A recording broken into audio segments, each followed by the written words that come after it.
Bueno, ahora en este momento estamos conectando, así que si me permiten solamente yo voy a compartir como hacemos siempre y ya está en marcha la conexión, sí, perfecto. Así que mientras tanto ustedes van preparando sus Biblias, sus libretas, sus bolígrafos, aquí todo lo tienen preparado, perfecto, ahí en sus casas. ¿Qué les parece si desde aquí le damos un aplauso a todos los que se conectan? Les damos la bienvenida, gracias por estar ahí. Sea donde sea que ustedes estén, desde aquí les mandamos un abrazo y agradecemos que estén en conexión con nosotros. Ya saben que si quieren pueden por favor compartir la enseñanza de hoy para que otras personas sean edificadas. Y como digo, yo lo voy a hacer ahora. Mientras tanto, como todos están con sus Biblias, si quieren, vayamos abriendo nuestras Biblias en Juan capítulo 14. Juan capítulo 14, aquí hay muchas cosas que quizá vamos a ver hoy. Y mientras usted abre en Juan capítulo 14, pues yo voy compartiendo la enseñanza. Dios es bueno siempre. Amén. Juan capítulo 14, porque saben que estamos hablando acerca, obviamente, la naturaleza del Padre, ¿verdad? Diga conmigo, la naturaleza del Padre. La naturaleza del Padre. Más que nada le hago hablar para que la gente no piense que estoy solo y que me estoy dando aquí el, ¿sabes? Y no, este está solo y está diciendo no. Aquí hay gente, ¿verdad que sí que hay gente aquí? Sí. Perfecto, aquí hay gente. Aquí hay gente, aquí hay gente. Aquí hay personas humanas. Y dentro de la serie La naturaleza del Padre, lo que estamos viendo, lo que estamos estudiando, o comenzamos a ver la semana pasada, es qué clase de imagen mostró Jesús del Padre cuando Él estuvo aquí en la tierra. Yo les invito a que si ustedes quieren puedan ver los 4 evangelios y puedan estudiar los evangelios y que de esa manera puedan ver cuál es la imagen que Jesús transmitió del Padre. Es un ejercicio bastante interesante. Entonces, vamos a meternos en ello. Juan capítulo 14, vamos a empezar en el verso 1 y vamos a ir desarrollando y vamos a ir viendo qué clase de imagen nos mostró Jesús cuando estuvo aquí en la tierra. ¿Y por qué hacemos eso? Bueno, aquí es donde lo vamos a ver. En Juan capítulo 14 es donde vamos a estudiar por qué. Yo recuerdo que cuando nosotros dijimos esto, una persona me dijo, ¿en qué te basas para decir que Jesús reveló al Padre? Bueno, hay muchos versículos que lo dicen.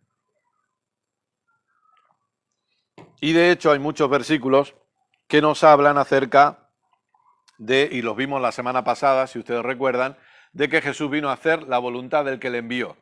Mi Padre, dijo en más de una ocasión. Pero de una forma muy clara, aquí en Juan capítulo 14, en una conversación con algunos de sus discípulos, Jesús todavía lo deja mucho más claro, el hecho que Él está representando al Padre en la tierra. Y uniendo esto a la enseñanza del pasado jueves, recordemos que nosotros hemos sido diseñados con nuestro diseño es para que nosotros también manifestemos de una forma fiel o seamos unos fieles representantes de la imagen del Padre en la tierra. ¿Se acuerdan que el jueves hablábamos de eso en la serie Conociendo lo Eterno? Es decir, lo mismo que hizo Jesús es lo mismo que tiene que hacer la Iglesia. Lo mismo que hizo Jesús es lo mismo que tiene que hacer el cuerpo de Cristo. Si nosotros vemos cómo Jesús representa fielmente al Padre, debemos entender que esa es nuestra labor también. Esa es nuestra función. Perdón, que no he puesto el audio en marcha. Y eso significa que puedo yo estar predicando 5 horas y no me doy cuenta, ¿saben? Entonces, claro, veo que a Conchi le ha gustado la idea. Lo que he dicho hasta ahora no cuenta, empezamos de cero. Entonces, como decía, la Iglesia, el ser humano, no solamente la Iglesia, realmente el ser humano ha sido diseñado para representar a Dios en la tierra. Lo que pasa que lamentablemente a través de las religiosidades y los legalismos, eso no se ha hecho bien. ¿Cuántos están de acuerdo con eso? Yo no sé si usted, bueno, nos conocemos prácticamente todos desde hace tiempo, algunos quizá menos, pero si usted no ha nacido en un hogar cristiano, por así decirlo, o en un hogar evangélico, nos podemos dar cuenta que lamentablemente la religión no ha transmitido bien a Dios, porque obviamente la religión no lo va a hacer. Recordemos que la palabra religión tiene su origen en la palabra religare, que tiene que ver con volver a atar, viene del latín. Entonces tiene que ver con volver a atar, porque eso es lo que hace la religión, vuelve a atar al ser humano. La religión jamás produce libertad en el ser humano. Cristo es a quien el Hijo libertare será verdaderamente libre. Solo el Hijo puede producir verdadera libertad. No una religiosidad, no un legalismo, sino la realidad del Hijo viviendo en nosotros y a través de nosotros. Amén. Entonces, como decíamos, cuando nosotros crecemos y entendemos, debemos saber que hemos sido diseñados para manifestar la imagen del Padre en la tierra. Hemos sido diseñados y creados para transmitir de una forma correcta cómo es el Padre. La pregunta es, si yo no conozco la verdadera naturaleza del Padre, si yo no conozco su verdadero carácter, yo no voy a reflejar fielmente esa naturaleza. De ahí que usted pueda escuchar, aún dentro del ámbito evangélico y aún dentro de supuestas personas, supuestas no, de personas creyentes, usted pueda escuchar cosas como el juicio de Dios por causa del pecado. Hay un terremoto en México, eso es el juicio de Dios por aprobar la ley del aborto, por aprobar la ley del homosexualismo. Sale un volcán aquí, sale otro volcán allí, esto es el fin del mundo, esto ya se acaba. Siempre estamos con todo ese lenguaje fatalista y apocalíptico, porque la gente habla de Apocalipsis como si Apocalipsis fuera el fin de todo, y Apocalipsis es la revelación de Cristo. Qué equivocados estamos, ¿no? Cuando vamos a leer Apocalipsis siempre pensamos que vamos a leer un libro donde nos habla el fin de todo, y Apocalipsis no nos habla el fin de todo. Apocalipsis revela a Cristo, porque Apocalipsis es revelación. Y de hecho, no es que esto se lo invente Kenneth, es que usted lee los primeros versículos del libro y Juan escribe diciendo la revelación que el Padre le dio al Hijo. O sea, la revelación de Cristo que el Padre le dio al Hijo y que al Hijo le ha placido dársela a Juan. Entonces es una revelación. Pero lamentablemente sigue habiendo todo un lenguaje apocalíptico en ese sentido, y un lenguaje donde Dios está juzgando y Dios está castigando y Dios está trayendo juicio por causa del pecado, etcétera, etcétera, etcétera. Porque la Iglesia no ha entendido lo que veíamos la semana pasada y que hoy seguiremos viendo. Dios no toma en cuenta los pecados de la humanidad. Dios no puede castigar al hombre por su pecado cuando Él no toma en cuenta el pecado del hombre. No se puede, es que no puede hacerse. Es que es totalmente contra su naturaleza, porque el castigo de nuestra paz recayó sobre Jesús. Si el castigo de nuestra paz recayó sobre Cristo, el Padre, Dios, ahora no puede castigar a nadie por el pecado de la humanidad, porque Jesús cargó con todo el pecado de toda la humanidad. A veces pensamos que solo cargó con el pecado de la Iglesia, cargó con el pecado de todos.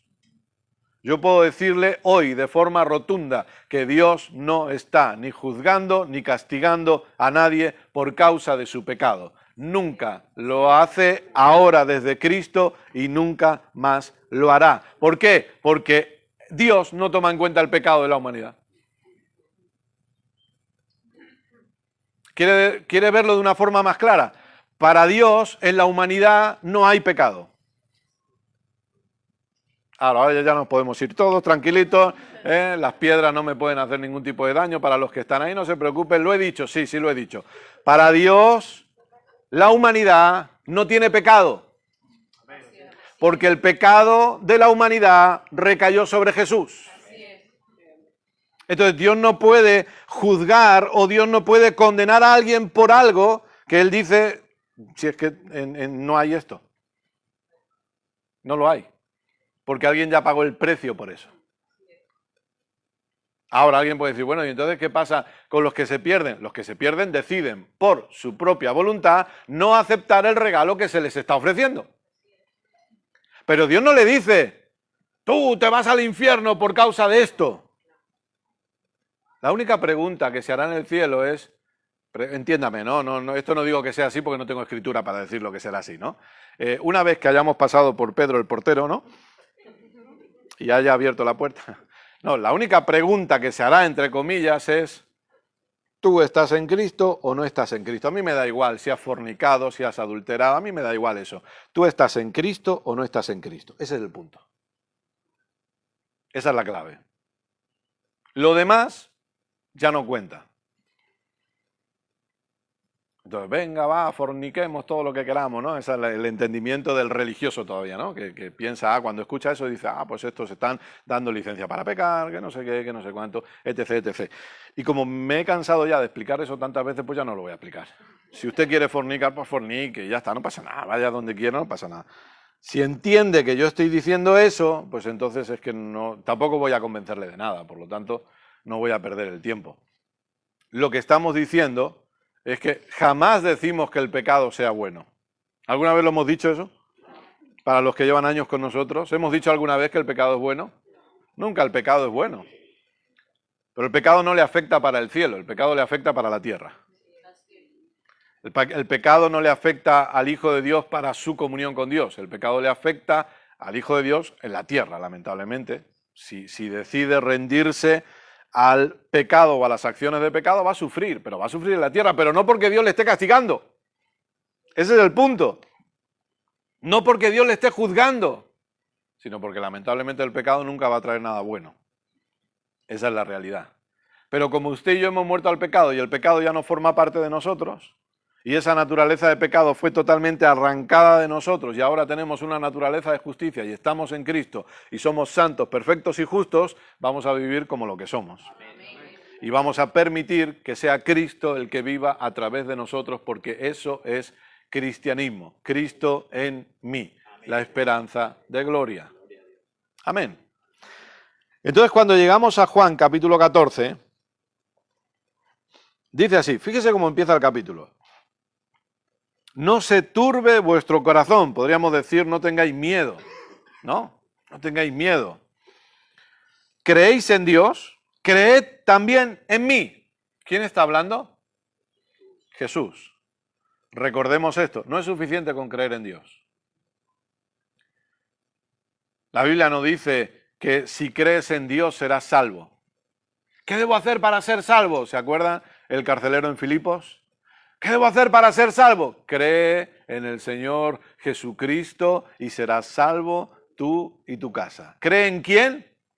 En el Señor Jesucristo, Dios hecho carne, el Hijo hecho carne, el Verbo hecho carne, Dios mismo hecho carne por amor a cada uno de nosotros. El Hijo de Dios despojándose de su gloria, de su trono y metiéndose en un cuerpo como el nuestro. No es alguien más, es Dios hecho carne. De hecho, la Biblia también nos dice que creéis en Dios. Bueno, los demonios también creen y tiemblan. No es solo creer. ¿Cuánta gente usted conoce que dice creer en Dios?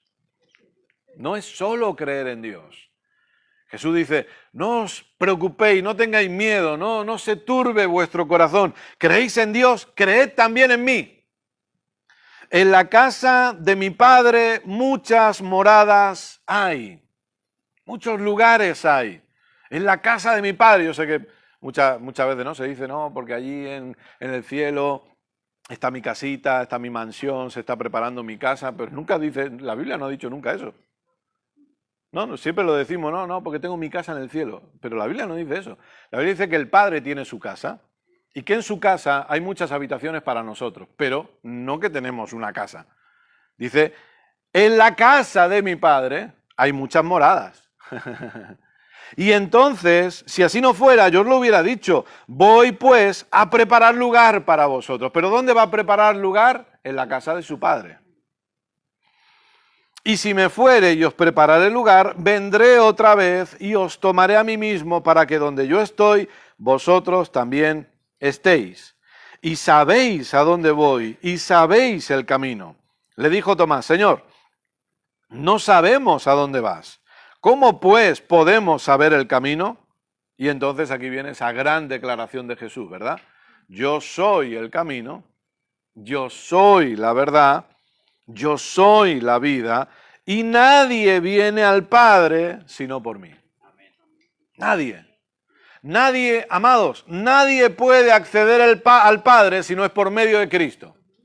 Nadie puede acceder a Él. El único camino al Padre es Cristo. No hay otro.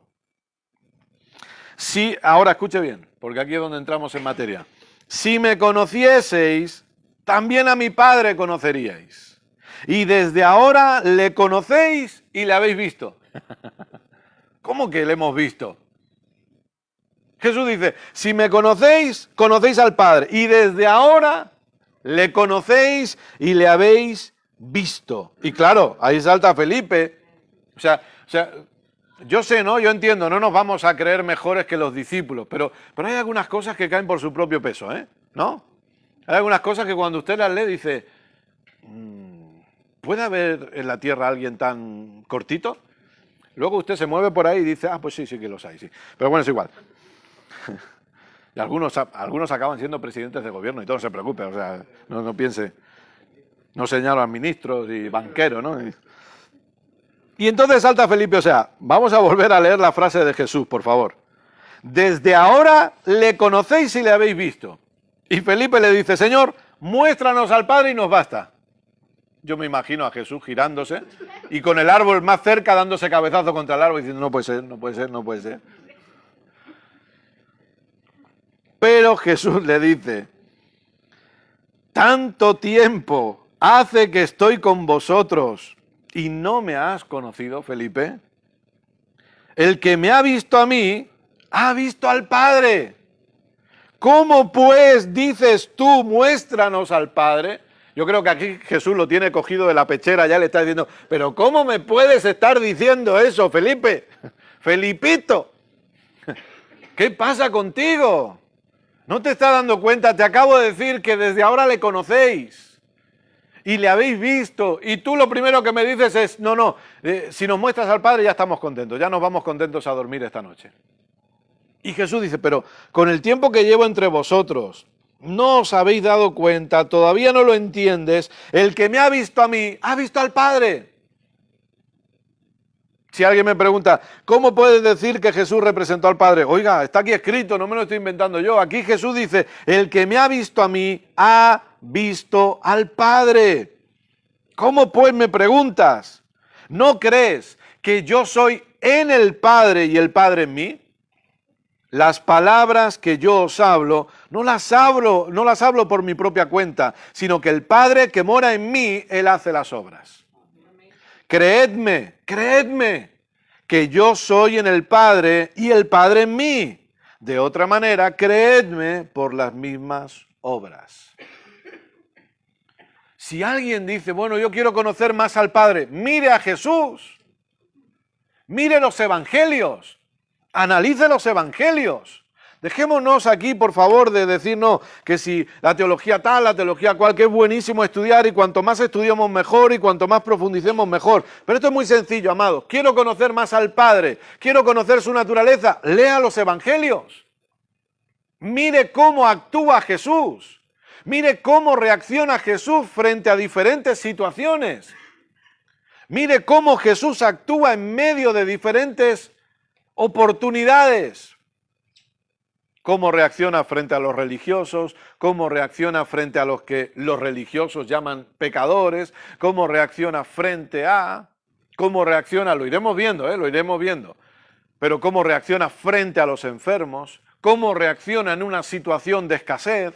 Hay que verlo, porque escúcheme, cada cosa que Jesús hizo es porque el Padre que moraba en él le hacía hacerla. O sea, la gente que dice, no, es que Dios no está interesado en la sanidad del ser humano. Pero si es que yo vengo aquí y nosotros le podemos enseñar, los que por la gracia de Dios estudiamos Dogmata, nos dieron una hoja donde estaban todos los milagros de sanidad de Jesús. Y usted los puede estudiar, todos los milagros de sanidad de Jesús. Y los que no salen reflejados. Y aquellos que dice la Biblia que si escribiéramos todo lo que Jesús hizo no habría libros suficientes. Y aquellos que simplemente la Biblia nos dice y entró en tal ciudad y sanó a todos los enfermos.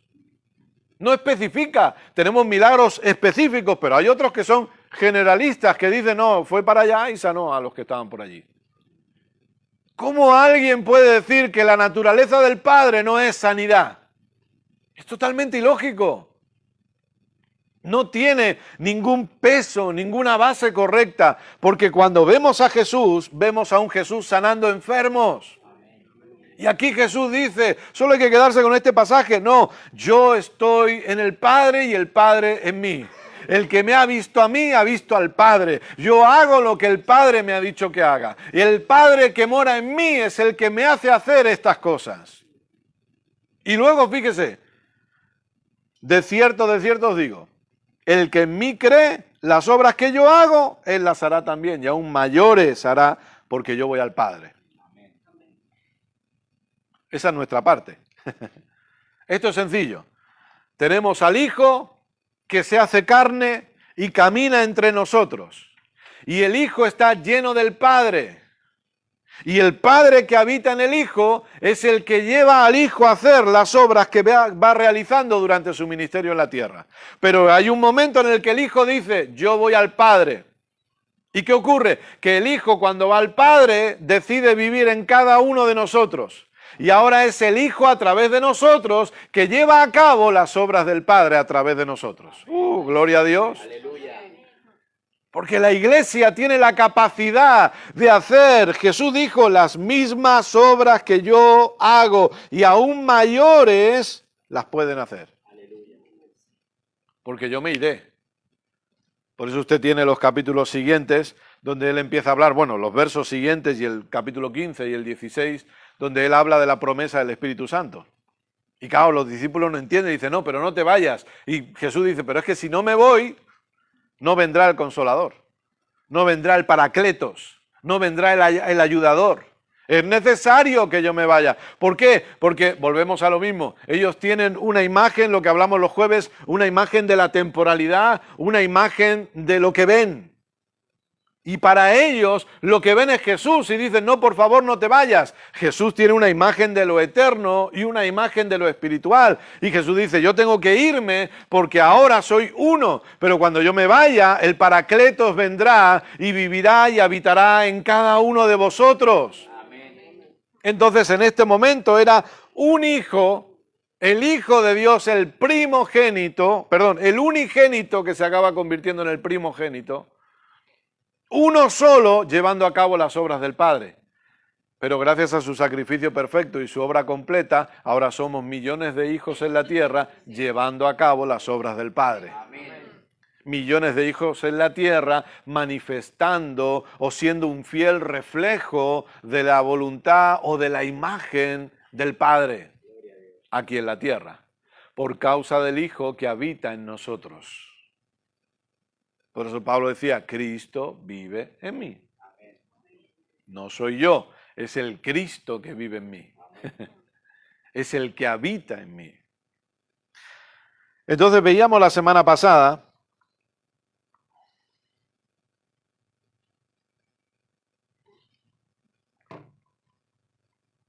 que en primer lugar, la imagen que Jesús nos transmitió del Padre es una imagen de no condenación. ¿Sí? ¿Se acuerdan? No condenación. Para ello estuvimos utilizando los pasajes, no hace falta que los busque porque no los vamos a ver, pero de Juan capítulo 8, cuando viene la mujer que ha sido sorprendida en adulterio, ¿verdad? Y Jesús no la condena. Y Jesús le dice, ¿dónde están los que te acusaban, mujer? ¿Ninguno te condenó? Y ella dice, ninguno, Señor. Y Jesús, y yo siempre lo digo, y perdónenme que insista en esto, pero son unas palabras que todos nosotros deberíamos grabarnos en nuestra vida. Jesús dijo, ni yo te condeno. Dios no nos condena. Pero Dios no nos condena, o sea, la fe, cuando vamos estudiando la palabra y cuando vamos mirando, la fe es lógica si nosotros estudiamos la palabra. ¿Por qué Dios no me condena? Lo hemos dicho antes, porque Dios no toma en cuenta mis pecados, no puede condenarme. Dios no me condena porque, aunque la Biblia nos habla de, fíjese qué interesante, la Biblia nos habla y nos dice que Dios tiene una memoria eterna. La Biblia dice eso, usted lo puede buscar, ¿eh? Que Dios tiene una memoria eterna y en su memoria eterna, según Hebreos capítulo 8 y Hebreos capítulo 10, Dios decide no acordarse de nuestros pecados e iniquidades. Dios no se olvida. Dios no se olvida porque el olvido es un defecto humano y Dios no puede tener defectos humanos. Dios no se olvida de nuestros pecados. Dios toma la decisión de no acordarse. Dios toma esa decisión. Olvidar es algo que nosotros nos olvidamos, lamentablemente, ¿no? Usted va a comprar al supermercado, ¿no? Mi esposa me da una lista, pam, pam, pam, pam. Cuando llego a casa, ¿has comprado esto? Digo, hola, tío. He comprado todo menos eso. ¿Por qué? Porque me he olvidado. Porque el olvido es un defecto, lamentablemente, del ser humano. Pero Dios, en su memoria eterna, Él decide no acordarse de nuestros pecados e iniquidades. Porque Pablo puede afirmar en Romanos capítulo 8, verso 1, ahora pues, ninguna condenación hay para los que estamos en Cristo Jesús. ¿Por qué? Porque Pablo tenía la plena convicción que Dios decidió no acordarse de sus pecados. Entonces no puede condenarme. Jesús, aún pudiendo hacerlo, escúcheme bien ahora, por favor, aún pudiendo hacerlo, Jesús decide no condenar a esta mujer. Aún pudiendo hacerlo. A mí me llama la atención que algunos se atreven a condenar a los demás cuando no tenemos ningún derecho a hacerlo. Y Jesús, que sí podía hacerlo, no quiso hacerlo. Y a veces nosotros somos rápidos en juzgar y en condenar a los demás. La vida en Cristo, antes lo hemos dicho, ¿no? La vida en Cristo, y yo sé que muchas veces cuando hablamos del tema del pecado la gente le golpea si no están acostumbrados a escuchar gracia, pero la vida en Cristo es seguir las instrucciones del Espíritu Santo en nosotros. Hay cosas que están escritas y que nosotros podemos seguirlas bajo el entendimiento de la obra completa de Cristo y bajo una interpretación correcta, que es de lo que nos olvidamos muchas veces. Que cuando leo la Biblia y estudio tengo que hacerme muchas preguntas.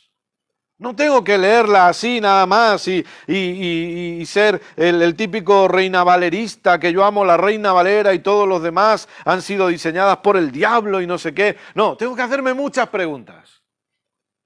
¿Quién escribe? ¿A quién le está escribiendo? ¿En qué contexto histórico se está escribiendo? ¿Cuál es su audiencia? Pero sobre todo, ¿cómo interpreto lo que estoy leyendo bajo el entendimiento de Cristo? De su obra completa. De lo que Él hizo a nuestro favor. Yo necesito estudiar todo eso. Cuando nosotros estudiamos, nos damos cuenta que la Biblia nos enseña que es el Espíritu Santo en nosotros, el que nos guía y el que pone leyes en nuestro corazón y nos dice lo que debemos hacer y lo que no debemos hacer, pero no como algo que yo hago para ganarme algo de parte de Dios, sino simplemente porque eso forma parte de mi naturaleza. Todo lo religioso siempre mira lo externo y trata de cambiar todo lo externo continuamente. Sin embargo, el Evangelio es interno y la vida de Cristo empieza en el interior. Y luego la palabra va trabajando en cada uno de nosotros. Con uno va más rápido, con otros puede ir más lento, pero la palabra va trabajando. Yo siempre digo esto, el árbol bueno tiene que acabar dando buenos frutos. El problema es que a veces no somos pacientes para eso. Pero tiene que acabar dándolos. Algunos los darán rápido y otros quizás los dan más lentos, pero tiene que acabar dando buenos frutos.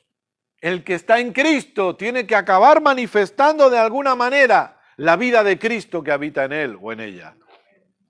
Esa es la realidad. Pero no se trata de decir, como me decían a mí en su momento, ¿no? No vayas a la playa porque la playa es pecado. No vayas al cine porque el cine es pecado. No veas fútbol porque el fútbol es pecado. No hagas esto porque es pecado. Todo era pecado. Eso no es evangelio. El Evangelio es seguir la vida del Espíritu en mi vida, en mi interior, mejor dicho. La vida del Espíritu en mí, la vida de Cristo en mí. Y recordemos que quizá a unas personas Dios les dirá una cosa y a otras Dios les dirá otra. Y no está mal. Es como con el tema de la vacuna, ¿no? Cuando la gente a veces viene a los pastores para que seamos cómplices, ¿no? Y si se vacunan y les sale mal, es que usted me dijo que me vacunara. Y si no se vacunan y les sale mal, es que usted me dijo que no me vacunara. Por eso nosotros tenemos el recurso fácil que es, sea usted guiado por el Espíritu Santo. Recurso fácil, sencillo, no nos metemos en problemas. ¿Qué hago? ¿Me vacuno? Ah, si a usted le parece bien. Eso es cosa suya. Yo ahí no me meto. Claro. ¿Estoy guiado por el Espíritu Santo para hacerlo? Bien. ¿Usted no lo es? Bien también. No pasa nada. Pero el problema es cuando el que se vacuna se cree superior al que no se vacuna, o el que no se vacuna se cree superior al que se vacuna. No, no pasa nada. Cada uno está siguiendo su testimonio interior, ¿no? Pues ya está. Es lo mismo. Es como cuando a veces, si usted quiere hacer algo, está bien que lo haga, pero escuche al Espíritu Santo. Si usted ve que una persona está haciendo una dieta y usted quiere hacerla, está bien, pero escuche primero al Espíritu Santo, porque su cuerpo es diferente al del otro. Entonces usted tiene que sentarse y escuchar al Espíritu Santo, a ver, qué es lo que, porque el que mejor conoce su cuerpo es el Espíritu Santo. Y él le va a decir, no, mira, tú mejor no comas esto y verás cómo te va a ayudar. O si una persona va a hacer deporte, usted puede intentar hacerlo, pero escuche al Espíritu Santo. Seamos guiados, seamos sensibles al testimonio interior. Porque el Espíritu Santo es el que nos guía. Entonces, si a usted Dios le dice que no haga una cosa, no pasa nada si la otra persona lo hace. No es pecado. ¿Se acuerdan que muchas veces se lo conté, verdad? A nosotros Dios nos dijo que no viéramos una serie de televisión. Pero nunca me puse detrás de un púlpito diciendo esta serie de televisión es pecado, porque eso es legalismo. Eso fue algo que Dios nos dijo a Keila y a mí, punto, nada más. La veíamos siempre, nos gustaba siempre y de repente algo nos molestaba, hasta que al final dijimos, no, no la vamos a ver más, porque no estamos cómodos viendo esta serie de televisión. Pero fue algo que Dios me dijo a mí, para que no lo haga yo. Pero yo nunca fui a ninguno de ustedes a decirle, no veas esta serie porque es pecado. No es así. Porque usted tiene al Espíritu Santo y si algo hemos aprendido como pastores es en confiar en la obra del Espíritu Santo en la gente. Yo confío que usted tiene al Espíritu Santo, confío en la obra del Espíritu Santo dentro suyo y confío en la obra de la palabra dentro suyo también. Yo me dedico a enseñar y a partir de ahí que el Espíritu trabaje en usted y que la palabra trabaje en usted. Y permitamos que esas cosas trabajen en nosotros. Y vamos viendo cambios. Esa es la realidad. Y eso es lo maravilloso. Poder crecer en este entendimiento. Por eso yo no tengo el derecho de condenar a alguien porque esté haciendo algo que a lo mejor yo no haría. Si esa persona... Si a alguien Dios le dice, no, tú levántate a las 5 de la mañana a orar. Eso, si Dios se lo dice a usted, hágalo usted, pero no para que lo hagamos todos. Eso es para que lo haga usted si Dios se lo dice. Nada más. Ah, pero es que ahí, yo el otro día había un título de un libro, ¿no? ¿Por qué las oraciones de madrugada son más efectivas? Eso es tontería. ¿Cómo que son más efectivas las oraciones de madrugada? ¿Por qué inventamos esas cosas? Y yo me imagino la gente comprando el libro y bien, pues ahora sí, y vamos a orar de madrugada.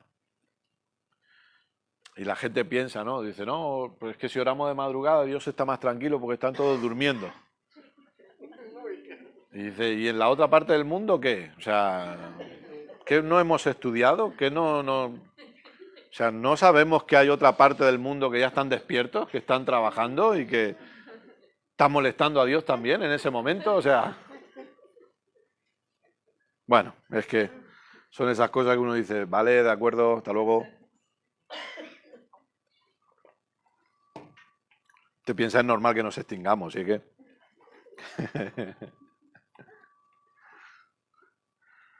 Entonces nosotros no condenamos a los demás porque la imagen del Padre que Jesús nos transmitió es una imagen de no condenación. Jesús no condenó. Y de hecho vimos también en Juan 3 que dice que no vino el Hijo a condenar al mundo. Dios no envió al Hijo para condenar al mundo, sino para que el mundo sea salvo por medio de él. Entonces, Dios no condena, la Iglesia tiene que aprender a no condenar a los demás. La Iglesia tiene que aprender a no juzgar a los demás. Recuerde, juzgamos enseñanzas, pero nunca personas. Nunca las personas.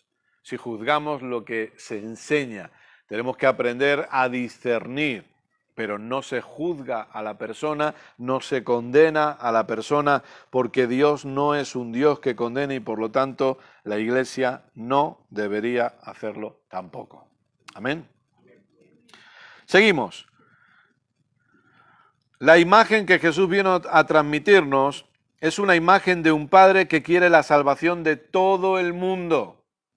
Quiere la salvación de todo el mundo y que eso no se ha quedado en un simple deseo, sino que el Padre ha hecho todo lo necesario para que el ser humano pueda disfrutar de esa salvación de forma fácil, sencilla y no complicada. Ese es el deseo de Dios. Esa es la voluntad del Padre. Y Jesús lo transmitió. Y repito, ya lo habíamos leído en Juan 3, ¿no? Porque de tal manera amó Dios al mundo que ha dado a su Hijo para que todo aquel que en él cree. ¿Pero a quién amó Dios? Al mundo. Segunda de Corintios 5 nos dice que, lo que hemos dicho antes, Dios no toma en cuenta los pecados de la humanidad. Venga conmigo a Juan 19.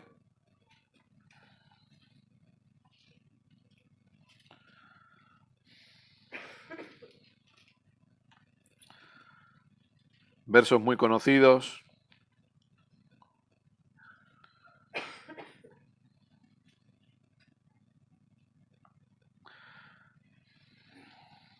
Juan 19:30, cuando Jesús hubo tomado el vinagre, dijo, consumado es.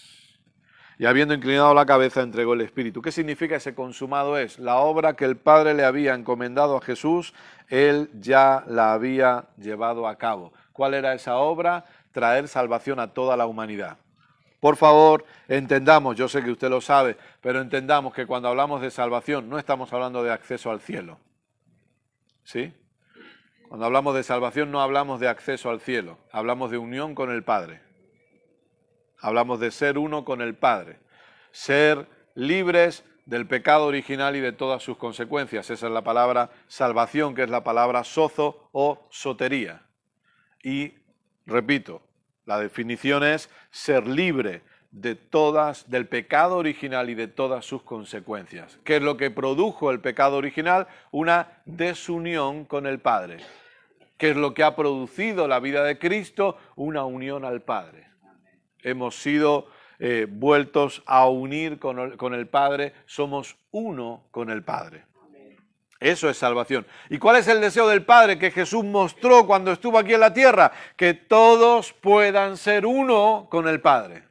Que la salvación esté disponible para todos. Y por eso Jesús lo hizo fácil. O mejor dicho, el Padre a través de Jesús lo hizo fácil. Que todos puedan ser salvos. ¿Cómo? Creyendo en Jesús.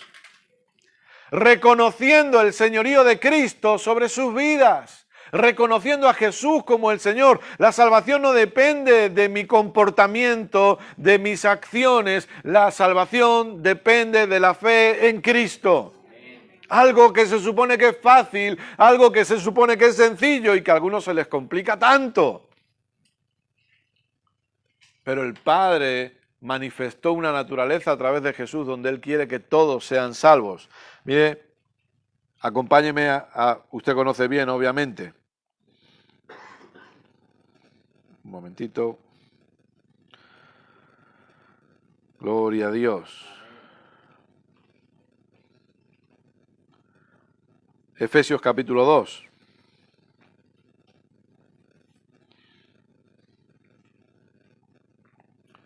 Entonces, cuando Jesús lleva a cabo su obra consumada, ¿qué es lo que ocurre después? Jesús muere, ¿verdad?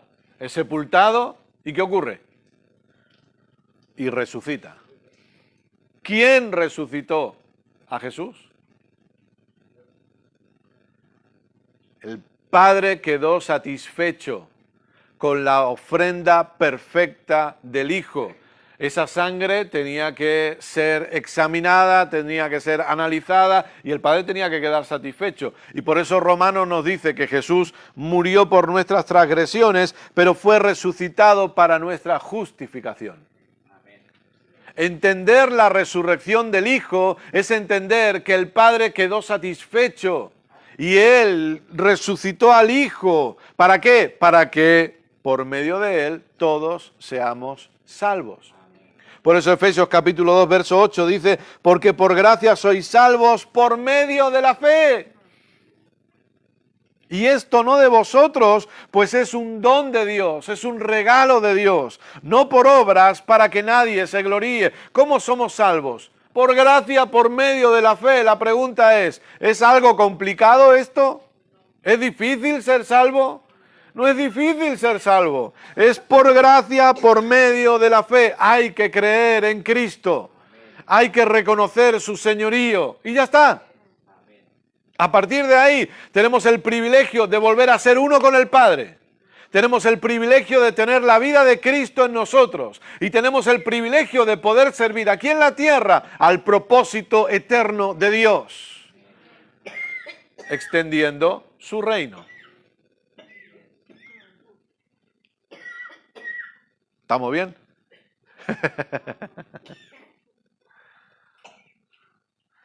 Veamos algún verso más.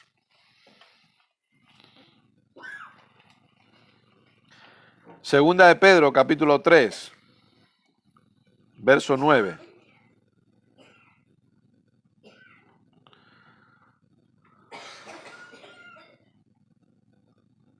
Segunda de Pedro, capítulo 3.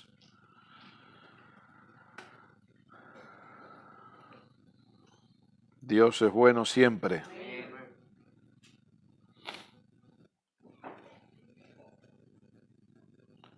Segunda de Pedro, capítulo 3, verso 9. ¿Lo tiene? Dice así, el Señor no retarda su promesa, según algunos la tienen por tardanza, sino que es paciente para con nosotros, no queriendo que ninguno perezca.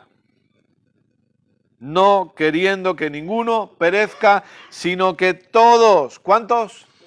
Todos procedan al arrepentimiento. Recuerde que arrepentimiento es cambio de mente, ¿sí? Cambio de dirección. Eso es arrepentimiento. ¿Cuál es la voluntad del Padre? Que ninguno perezca, que ninguno se pierda, sino que todos sean salvos. Eso es lo que Dios desea. Por eso que nuestra labor aquí en la tierra es seguir manifestando la vida de Cristo para que muchos más puedan creer en Él. La voluntad de Dios es esa. Ahora, obviamente, abro un paréntesis, no somos universalistas, ni somos, ay, se me fue la palabra ahora, inclusionistas, gracias Padre, inclusionistas, en el sentido de que, ¿qué es lo que ellos enseñan? Que ya todo el mundo es salvo. Ya está, ya todos son salvos. Nosotros no somos universalistas, pero sí creemos que la voluntad del Padre es que todos sean salvos. Habrá gente que, porque creemos en el libre albedrío y por lo tanto habrá gente que lo acepte y habrá gente que no. Pero la voluntad del Padre no es porque Dios no quiera que sean salvos. La voluntad del Padre es que todos sean salvos. ¿Conoce el Padre quién va a ser salvo? Claro, porque Él vive en la eternidad. De hecho, la Biblia dice que nuestros nombres de todos los que son salvos o de toda la humanidad están escritos en el libro de la vida. En los nombres de toda la humanidad, de todas las edades que han vivido y de todas las edades que están por vivir, están escritos en el libro de la vida. La gente dice, no, es que cuando tú recibes a Jesús como tu Señor y Salvador, Dios escribe tu nombre en el libro de la vida. No es verdad, ya está escrito. Porque el nombre de todos los seres humanos está escrito en el libro de la vida. Lo que dice la Biblia no es escribiré tu nombre, sino que dice y no borraré tu nombre. Y no borraré tu nombre del libro de la vida. ¿Por qué? ¿Cuál es la voluntad del Padre? Que todos sean salvos. Que toda la humanidad sea salva. ¿Cuál debe ser la voluntad de la Iglesia? Que toda la humanidad sea salva. ¿Habrá gente que rechace? Por supuesto, lamentablemente sí. Pero la voluntad de la Iglesia tiene que ser que todos sean salvos. Prediquemos a Cristo, prediquemos al Evangelio. No pongamos trabas, no lo compliquemos. Es sencillo. Cree en el Señor Jesucristo. Cree en el Señor Jesucristo y serás salvo tú y tu casa. No repite una oración. No estamos hablando de eso. No, es que esta persona ha hecho la oración del pecador. ¿Se acuerda que se le denomina así, la oración del pecador? Es que esta persona ha hecho la oración del pecador. No, pero nadie es salvo por hacer esa oración. Nadie es salvo por hacer esa oración. Es por creer, es por reconocer el señorío de Cristo sobre nuestras vidas. A partir de ahí usted puede orar de una manera, usted puede orar de otra, alguien lo hizo así, alguien lo hizo así, pero al fin y al cabo es reconocer el señorío de Cristo sobre nuestras vidas.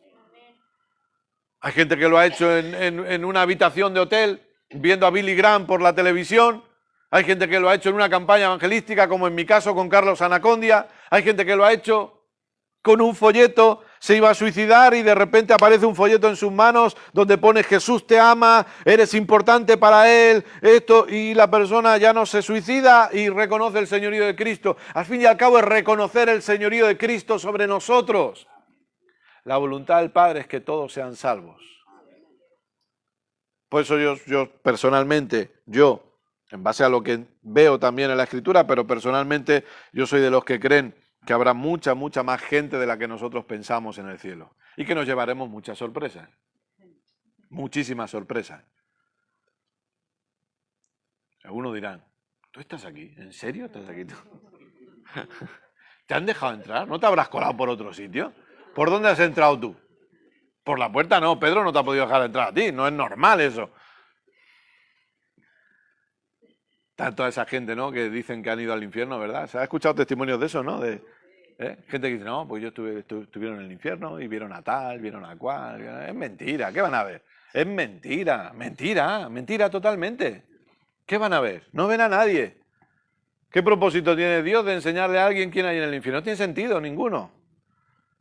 A mí me da gracia cuando estos suban al cielo y de repente lo vean en el cielo y digan, no, pero espérate, yo a ti no te había visto en el infierno. Dios no hace acepción de personas. Yo entiendo que nosotros como seres humanos podemos quizá elegir, ¿no? Pero Dios no. Dios quiere que todos sean salvos. Y realmente, usted y yo no sabemos al final quiénes serán salvos. Porque a veces hasta en el último minuto una persona puede... Hay gente que de forma rotunda dice, no, este está en el infierno. ¿Cómo lo sabe? ¿En qué se basa? No puede saberlo, perdóneme, no puede saberlo. No puede afirmarlo. No, pero es que en su vida, da igual cómo caminara en su vida. Porque es una creencia lo que me separa de la unión al Padre. Entonces,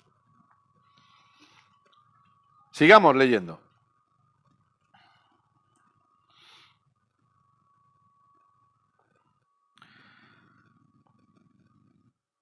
Primera de Timoteo, capítulo 2. Primera de Timoteo, capítulo 2, verso 1.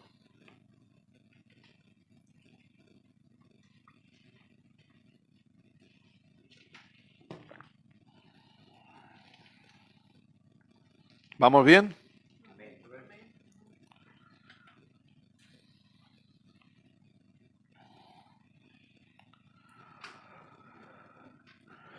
Primera de Timoteo, capítulo 2, verso 1.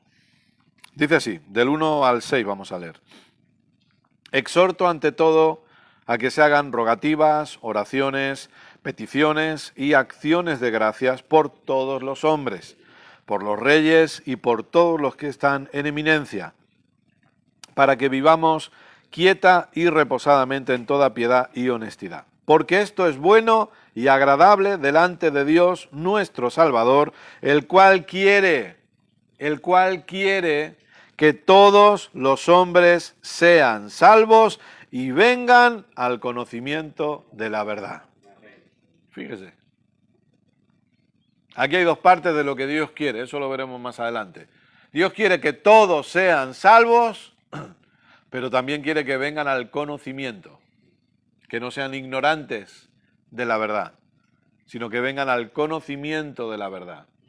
Verso 5, porque hay un solo Dios y un solo mediador entre Dios y los hombres, Jesucristo hombre, el cual se dio a sí mismo, escuche bien, en rescate por todos. ¿Por cuántos se entregó? Por todos. De lo cual se dio testimonio a su debido tiempo. Jesús se dio en rescate por todos. Por eso nosotros predicamos a Cristo, predicamos el Evangelio. Permitimos que la vida de Cristo que hay en nosotros pueda manifestarse en el exterior. ¿Por qué? Para que más y más personas puedan creer este glorioso Evangelio. Para que más y más personas puedan creer en Cristo. Para que más y más personas puedan ser liberadas. Puedan disfrutar una verdadera libertad. Puedan disfrutar una verdadera paz. Puedan disfrutar una verdadera seguridad por causa de Cristo en sus vidas. Nuestra labor es predicar. Luego los que quieran creer, creerán. Y los que no quieran creer, no creerán. Pero no por eso vamos a dejar de predicar. No por eso vamos a dejar de ser un fiel reflejo, una imagen correcta del Padre en la tierra. No por eso vamos a dejar de permitir que la vida de Cristo que hay en nosotros pueda manifestarse en el exterior, allí donde nosotros vayamos, allí donde estemos, en nuestros lugares de trabajo, con nuestras familias, en nuestros lugares de estudio, por allí donde nos movamos, que Cristo se manifieste a través de nosotros, para que cada vez más y más personas puedan ser salvas. Para que cada vez más y más personas puedan disfrutar de esta vida, de esta unión con el Padre. Gloria a Dios, porque somos la iglesia de Dios en la tierra. Somos el cuerpo de Cristo. Somos el cuerpo de Cristo. Él es la cabeza, pero nosotros somos el cuerpo. Todos y cada uno de nosotros. Recuerde que no se trata de burocracias ni de posiciones, se trata que todos nosotros somos el cuerpo. Todos contamos para el Padre, todos contamos para su propósito, todos. Por eso es necesario que se nos enseñen estas cosas y que se nos digan estas cosas, que entendamos que estamos aquí para algo mayor que nosotros, que estamos aquí para algo superior a nosotros, que no se trata solamente de amontonar ciertas riquezas o de dejarle un futuro asegurado a nuestros hijos, a nuestros nietos, que todo eso está muy bien, pero estamos aquí para reflejar al Padre. Estamos aquí para reflejar la imagen del Padre a la humanidad. Estamos aquí para servir a su propósito eterno. Sea donde sea que tengamos que hacerlo, pero que podamos hacerlo. Disfrutar de ese privilegio. Amén. Sigamos un poquito más. ¿Qué imagen del Padre nos mostró Jesús? Una imagen de acercamiento al ser humano, independientemente de cuál sea su situación o condición. Repito, una imagen de acercamiento al ser humano, independientemente de cuál sea su situación o posición. ¿Sí? Jesús se acercó a todos los que querían. Porque recuerde que el mayor enfrentamiento de Jesús siempre fue ¿con quién? Con los religiosos. Siempre. Siempre. Y Jesús, como conocía el corazón de las personas que se acercaban a Él, usted puede ver que Jesús actúa con dureza con los religiosos. ¿Por qué? Porque nunca vinieron con intenciones sanas.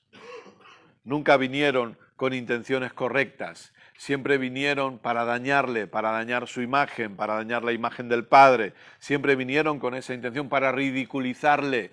Vinieron para impedir que se cumpliera y se llevara a cabo la obra del Padre a través de Jesús. Y Jesús conocía eso y por eso Él tenía que ser duro. Y por eso lo fue también con Pedro, ¿verdad? Cuando Pedro le dice, no, Señor, que no te pase a ti tal cosa.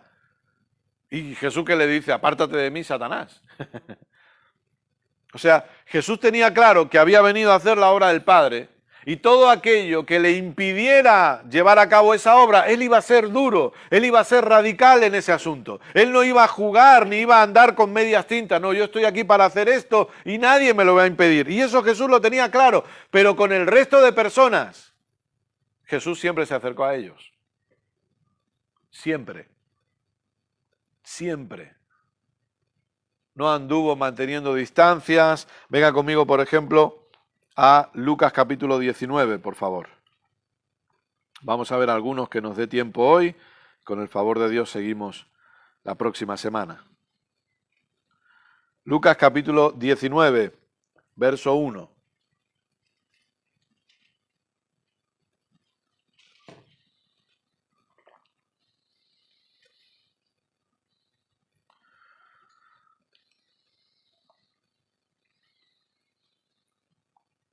¿Lo tiene? Dice así: habiendo entrado Jesús en Jericó, iba pasando por la ciudad, y sucedió que un varón llamado Zaqueo, que era jefe de los publicanos y rico, procuraba ver quién era Jesús, pero no podía a causa de la multitud, pues era pequeño de estatura. Y corriendo delante, subió a un árbol sicómoro para verle, porque había de pasar por allí. Cuando Jesús llegó a aquel lugar, mirando hacia arriba, le vio y le dijo: Zaqueo, date prisa, desciende, porque hoy es necesario que pose yo en tu casa. Fíjese, al jefe de los publicanos. En esta ocasión era alguien que sí, económicamente estaba bien. Era una persona rica. Pero era una persona rica, ¿por qué? ¿Por qué era una persona rica? Ahí la has dado. Por ladrón. Por ladrón. Porque los publicanos tenían una fama, y es que ellos eran los encargados de cobrar los impuestos de Roma, ¿sí? Eran los encargados de cobrar los impuestos. ¿Está familiarizado con esa palabra impuesto? ¿Sabe lo que son los impuestos? ¿Le suena de algo? ¿Suena de algo? ¿Alguna vez ha tenido que pagar algún impuesto para algo? ¿Para hacer alguna obra, Edgar, o algo? Los publicanos eran los encargados, y este era jefe de los publicanos. Este era... ¿Y qué es lo que hacían ellos? Pues si el impuesto que había que pagar eran 25 euros, a la persona le decían tienes que pagar 50. Los 25 correspondientes al Imperio de Roma los entregaban y ellos se quedaban con los otros 25. Por eso el pueblo odiaba a los publicanos, porque sabían que los estaban extorsionando y robando descaradamente. Y este era Zaqueo. Y a este Zaqueo, ladrón, jefe de los publicanos, Jesús le dice: baja de ahí, desciende, que tengo que posar en tu casa. Entonces, claro, entonces Zaqueo, verso 6, descendió a prisa y lo recibió gozoso, le recibió gozoso. ¿Y qué ocurrió entonces? Al ver esto, todos murmuraban, diciendo que había entrado a posar con un hombre pecador. Ahí están los que señalan. Ahí están los que están señalando. Este es un pecador. ¿Se acuerdan la oración, no? Del fariseo y el publicano. Y el fariseo dando gracias porque no soy tal, no soy cual y no soy como este publicano que hay aquí. Porque los señalaban. Los señalaban. Entonces, pero Zaqueo estaba todo contento, a él le daba igual que le señalaran. Entonces Zaqueo, puesto en pie, dijo al Señor: he aquí, Señor, la mitad de mis bienes doy a los pobres, y si en algo he defraudado a alguno, se lo devuelvo cuadruplicado. Jesús le dijo: hoy ha venido la salvación a esta casa, por cuanto él también es hijo de Abraham. Y escuche bien ahora: porque el Hijo del Hombre vino a buscar y a salvar lo que se había perdido. Lo que se había perdido. Pero fíjese, Jesús decide a posar. Obviamente Jesús conocía los corazones de la gente. Zaqueo quería verle e hizo lo que pudo para poder verle. Se subió a un árbol y Jesús le dijo: hoy voy a posar en tu casa. Y sabía que le iban a criticar, y ahí está, se ha sentado con un pecador. Pero Jesús cambió la vida de Zaqueo. Jesús transformó la vida de Zaqueo. Y sin que nadie le dijera nada, él decidió devolver el dinero. Dice, voy a dar la mitad de mis bienes a los pobres y a los que he defraudado se lo voy a devolver multiplicado por 4. Nadie le dijo nada. Nadie, esto es lo que decimos, y esto fue antes, obviamente, de que el Espíritu Santo habitara en cada uno de nosotros. Pero a esto nos referimos, amados. El Hijo de Dios tiene que ser enseñado de manera que aprenda a fluir con la vida de Cristo que habita en él o en ella, sin que se le tenga que estar diciendo continuamente, haz esto, no hagas esto, no hagas esto, haz esto, no hagas esto. Hay que enseñarle y hay que decirle, no, Cristo habita en ti, Cristo vive en ti, Cristo tiene que manifestar su vida a través de ti. Pero Jesús se acercó a Zaqueo. Esto nos está mostrando a un padre que decide acercarse a todos, no tomando en cuenta quiénes son, no tomando en cuenta a qué se dedicaban. Simplemente un padre teniendo acercamiento con el ser humano. ¿Por qué? Porque el padre quería mostrar su gracia a la humanidad. Jesús vino lleno de gracia y vino lleno de verdad. Sigamos y acabamos con este.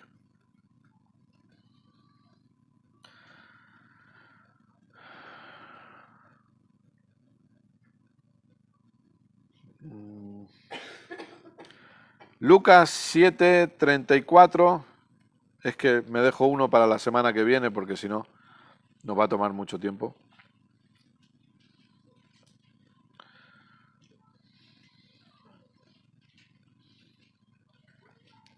Lucas 7:34.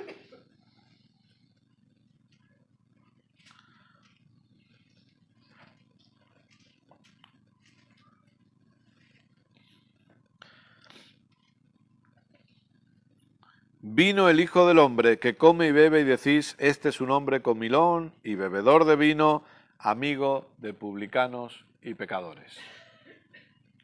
¿Cómo señalaban a Jesús? Amigo de publicanos y de pecadores. ¿Cómo debe ser conocida la iglesia?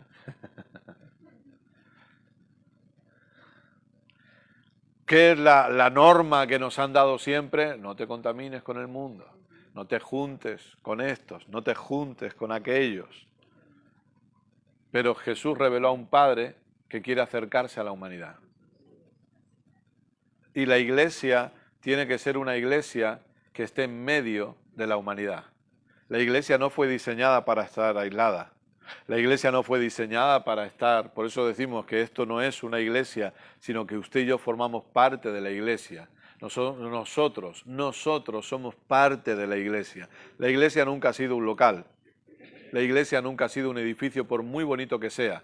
La iglesia, parte de la iglesia somos usted y yo. La iglesia está compuesta por seres humanos y la iglesia fue diseñada para que esté en medio de los seres humanos manifestando al Padre. No para que la iglesia esté aislada, no para que la iglesia... la luz tiene que estar en medio de las tinieblas y cuanto más oscuras son las tinieblas, más alumbra la luz. Esa es la realidad. Y ahí es donde debemos estar. Y ahí es donde debemos movernos. Y nosotros no estamos diciendo en ningún momento que vamos a compartir el pecado que otros puedan cometer, pero una cosa son las acciones de las personas y otra cosa son las personas. Y la Iglesia no ha sabido diferenciar entre las acciones de la persona y la persona. Nosotros no aprobamos ni nos movemos por medio de las acciones de la persona. Nosotros nos mueven las personas. Nosotros amamos a las personas, porque sabemos que solo Cristo puede precisamente transformar estas personas para que luego sus acciones cambien. Esa es la realidad. Pero la iglesia tiene que aprender a estar en medio de la humanidad. La iglesia no está para esconderse. La iglesia tiene que estar fuera. La iglesia no está para que nos aislemos y nunca nos juntemos con los que algunos denominan pecadores. La iglesia está para que estemos en medio de ellos. Vuelvo a repetir, para no explicarme mal, no participamos del pecado. No participamos del pecado, pero amamos a la gente. Amamos a la gente. Amamos a las personas. Y tenemos que estar con ellos. porque la iglesia tiene que estar en medio de ellos. Y la iglesia tiene que manifestar la luz de Cristo en medio de las tinieblas. Y porque hay muchas personas que están desesperadas. Y cuando usted permite que Cristo brille a través de usted, esas personas van a ser cambiadas para siempre, como lo fue Zaqueo. Y como lo fueron otras personas que veremos con el favor de Dios la próxima semana. Pero entendamos esto, nuestra función, amados, como parte de la iglesia de Cristo en la tierra, es estar en medio del mundo. Es estar con ellos.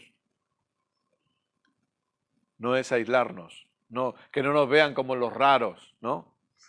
Los raros, los que nunca cuentan, nunca se ríen de un chiste, nunca, siempre están serios, siempre están, ya sabe, como si hubieran chupado un limón amargo, ¿no? Con esa cara y no se pueden reír y tienen que ir siempre con su corbata y bien vestidos y con la falda larga que se la pise y todo. Tenemos que ser los raritos, no podemos ir al cine. Tenemos que estar en medio de la humanidad, manifestando el amor de Cristo, manifestando el amor de Dios. Si podemos ayudar a otros, ayudándoles. Si podemos colaborar con una persona o una familia que está necesitada. Y siempre digo, guiados por el Espíritu Santo. Guiados por el Espíritu Santo, con los necesitados, no con los tomadores de pelo, no con los que quieren aprovecharse de nosotros o de nuestro dinero. No estamos hablando de eso, estamos hablando de necesitados de verdad. Personas que por lo que sea se hayan quedado sin trabajo, pero no los vagos que no quieren trabajar. Porque recuerde que la Biblia dice que el que no quiera trabajar, que no coma. No dice el que no trabaje, que no coma. Dice el que no quiera trabajar, que tampoco coma. ¿Sí? Entonces, pero nosotros podemos ser de bendición, de beneficio a otras personas siendo iglesia. Siendo iglesia. Siendo el cuerpo de Cristo, pero para ello tenemos que estar en medio. Tenemos que estar en medio de ellos e impartir la vida de Cristo en nuestros lugares de trabajo. Impartamos la vida de Cristo. Eso no significa que estemos taladrando continuamente a nuestros compañeros de trabajo.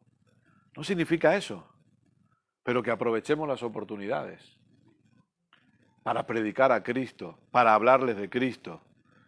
Que cuando vean y le digan, oye, yo a ti te veo con paz, te veo tranquilo, aproveche ahí, hombre, porque yo sé en quién creo, sé quién es mi padre, sé quién cuida de mí. Oye, ¿no ves que a lo mejor nos quedamos sin trabajo? Yo no me preocupo, sé en quién creo, sé que mi padre cuida de mí. Y si por lo que sea me quedara sin este trabajo, mi padre tiene 100 trabajos preparados después para mí, no pasa nada. Porque esa es mi confianza. Tú estás con miedo porque tú no confías en lo que yo confío, pero tú también puedes estar confiado. Si crees en lo que yo creo, también vivirás confiado, también vivirás en paz, también vivirás seguro. Porque el Padre que me cuida a mí también te quiere cuidar a ti. Aprovechemos, seamos cercanos a la gente para que puedan ver al Cristo que habita en nosotros. Amén. Póngase de pie, por favor. Padre, queremos darte muchas gracias. Gracias por tu amor incondicional, porque podemos seguir aprendiendo, porque podemos seguir creciendo. Gracias por hablarnos, gracias por enseñarnos un día más. Qué bueno es estar bajo tu palabra y qué bueno es poder ser enseñados por ti. Oramos una vez más para que el Espíritu Santo siga enseñándonos conforme meditamos en lo que hemos oído, conforme repasamos los apuntes, conforme volvemos a oír. Y te damos gracias. Ayúdanos para que podamos manifestar esta vida de Cristo allí donde vayamos y que otros puedan ser beneficiados por causa del Cristo que habita en nosotros.